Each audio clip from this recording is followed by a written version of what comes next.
2 দশক পর পুরনো লাইনআপে ব্ল্যাকের কনসার্ট। 0 দশকের জনপ্রিয় ব্যান্ড ব্ল্যাকের সঙ্গে তাহসান, জন কবির, জাহান, মিরাজ ও টনির নাম জড়িয়ে আছে। তাদের মধ্যে জাহান ছাড়া কেউই আর ব্ল্যাকে নেই। কেউ দেশের বাইরে আছেন, ব্ল্যাক থেকে বেরিয়ে আলাদাভাবে ক্যারিয়ার গড়েছেন। 2005 সালের 18 এপ্রিল ঢাকার একটি মিলনায়তনে শেষবারের মতো তাদের পাওয়া গেছে। এরপর 19 বছর কেটে গেছে, ব্ল্যাকের এই 5 সদস্যকে আর একসঙ্গে পাওয়া যায়নি। এখনও তাদের গান, নাম ব্ল্যাকের পুরনো অনুরাগীদের মুখে মুখে ফেরে। ব্যান্ড ছাড়লেও তাদের বন্ধুত্বটা এখনও অটুট আছে, ফলে একটা পুনর্মিলনী কনসার্ট হতেই পারে।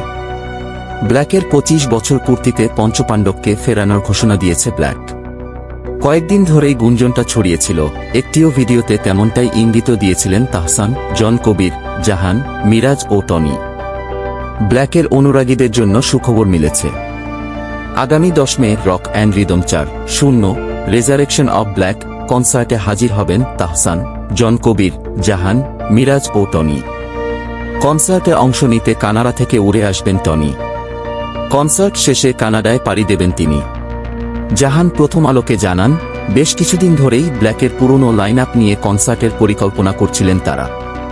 বিষয়টি নিয়ে তারা আনন্দিত। কনসার্টের খবরে অনেকে বলছেন, তাহসান, জন কবিররা ব্ল্যাকে একেবারেই ফিরছেন কিনা। এমন প্রশ্নের জবাবে জাহান বলেন, ব্ল্যাকে তাদের ফেরার সম্ভাবনা নেই। শুধু এই কনসার্টে থাকবেন তারা। এই কনসার্টে তাহসান, জন কবিরদের সঙ্গে ব্ল্যাকের বর্তমানের লাইনআপের সদস্যদেরও পরিবেশনা দেখা যাবে। এদিন ব্ল্যাকের বর্তমান লাইনআপের সমান্তরাল গানের ভিডিও চিত্র প্রকাশিত হবে। এই গানে তাহসান, জন কবিররা নেই।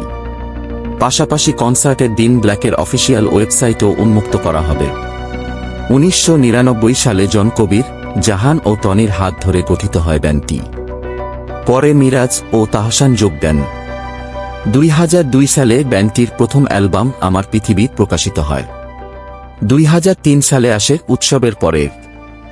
2005 সালে চট্টগ্রাম থেকে ফেরার পথে এক সড়ক দুর্ঘটনায় ব্ল্যাকের শব্দ প্রকৌশলী ইমরান আহমেদ চৌধুরী মুবিন মারা যান। দুর্ঘটনায় আহত মিরাজকে আর ব্যান্ডে পাওয়া যায়নি। দুর্ঘটনার পর ব্ল্যাকের কার্যক্রম অনেকটা স্থিমিত হয়ে পড়ে। 2008 সালে তৃতীয় অ্যালবাম আবার প্রকাশের আগে ব্ল্যাক ছাড়েন তাহসান। 2011 সালে প্রকাশিত ব্ল্যাক অ্যালবামের লাইনআপে জন কবির, টনি ছিলেন। এরপর জনও ব্ল্যাক ছেড়েছেন। টনি দেশের বাইরে। পুরনো লাইনআপের মধ্যে এখন শুধু জাহান ব্ল্যাকে আছেন। ব্ল্যাকের বর্তমান লাইনআপে আছেন Ishan Hossain, vocalist, Jahan, lead guitarist, Charles Francis, bass guitarist, Farhan Tanvir, drums ও percussions. Rock and rhythm 4.0 resurrection of Black কনসার্টে ব্ল্যাক ছাড়াও Oni Hasan, band Recall, Popeye Bangladesh, Faruk Bhai project, cryptic fate সহ আরও কয়েকটি ব্যান্ডের গান পরিবেশনার কথা রয়েছে।